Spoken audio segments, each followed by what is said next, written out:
ಇಡೀ ಕರ್ನಾಟಕದಾದ್ಯಂತ ಜಾತಿಯ ಜನಗಣತಿಯ ವಿಷಯದಲ್ಲಿ ಸಾಕಷ್ಟು ಗೊಂದಲಗಳೆದ್ದಿವೆ.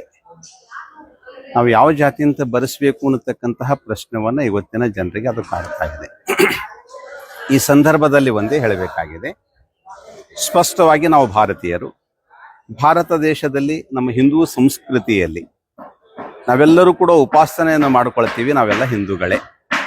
ಜೊತೆಯಲ್ಲಿ ನಮ್ಮ ಆರಾಧ್ಯ ವ್ಯವಸ್ಥೆಯನ್ನ ವೀರಶೈವ ಲಿಂಗಾಯತ, ಕೊರಳಲ್ಲಿ ಲಿಂಗ ಇದೆ, ಆ ವೀರಶೈವ ಲಿಂಗಾಯತರು. ಜೊತೆಯಲ್ಲಿ ವೀರಶೈವ ವ್ಯವಸ್ಥೆಗಳಲ್ಲಿ 101 ಉಪಪಂಗಡಗಳು, ಉಪಜಾತಿಗಳಿವೆ ಅಂತ ಹೇಳ್ತಾರೆ, 99 ಅಂತ ಹೇಳ್ತಾರೆ. ಅವೇನೇ ಇರಲಿ, ನಮ್ಮ ಉಪಪಂಗಡಗಳಲ್ಲಿ ಕಮ್ಮಾರ, ಕುಂಬಾರ, ಬಡಿಗ ಅಥವಾ ಇನ್ನಾವುದೇ ವ್ಯವಸ್ಥೆಗಳನ್ನು ಏನಿದೆ ಅದನ್ನು ನಾವು ಜೋಡಿಸ್ಕೊಂಡು ನಮ್ಮ ಸ್ಥಾನಮಾನಗಳನ್ನು, ನಮ್ಮ ಆರ್ಥಿಕ ಸಬಲತೆ ವ್ಯವಸ್ಥೆಗಳನ್ನು ಜೋಡಿಸ್ಕೊಂಡು ಹೋಗ್ತಕ್ಕಂಥ ವ್ಯವಸ್ಥೆ ಇದಕ್ಕಿದೆ. ಇನ್ನುಳಿದ ವ್ಯವಸ್ಥೆಯಲ್ಲಿ ಹಿಂದುವನ್ನಿಟ್ಟು ಬಾಕಿದ್ದು ನಾನು ರಾಜಪೂತ, ನಾನು ಇನ್ನಾವುದು, ನಾನು ಬೇರೆ ಬೇರೆ ವ್ಯವಸ್ಥೆಗಳನ್ನು ಅದು ಜೋಡಿಸ್ಕೊಂಡು ಹೋದಾಗ ಇಡೀ ವ್ಯವಸ್ಥೆಯನ್ನು, ಈ ಸಾಂಸ್ಕೃತಿಕ ಮೌಲ್ಯವನ್ನು, ದೇಶೀಯ ಸಾಂಸ್ಕೃತಿಕ ವ್ಯವಸ್ಥೆಗಳನ್ನು ಜೋಡಿಸ್ಕೊಳ್ಳಿಕ್ಕೆ ಸಾಧ್ಯವಾಗುತ್ತೆ.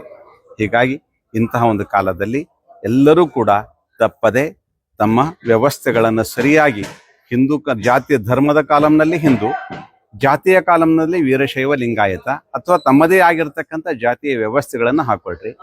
ಉಪಪಂಗಡಗಳಲ್ಲಿ ತಮ್ಮ ಕುಲ ಕಸುಬುಗಳನ್ನು ಹಾಕಿಕೊಂಡು ತಮ್ಮ ಸರ್ಕಾರದ ಇರತಕ್ಕಂಥ ಎಲ್ಲ ಅನುಕೂಲತೆಗಳನ್ನು ತಾವು ಪಡೀರಿ ಅನ್ನತಕ್ಕಂಥದ್ದೇ ಈ ಒಂದು ಸಂದೇಶದ ಮುಖಾಂತರ ನಾನು ತಿಳಿಸ್ತಾ ಇದ್ದೀನಿ. ನಾನು ರಾಜೇಶ್ವರ ಶಿವಾಚಾರ್ಯ, ಹಿರೇಮಠ ಸಂಸ್ಥಾನ, ಮೆಹಕರ್, ಬೀದರ್ ಜಿಲ್ಲೆ.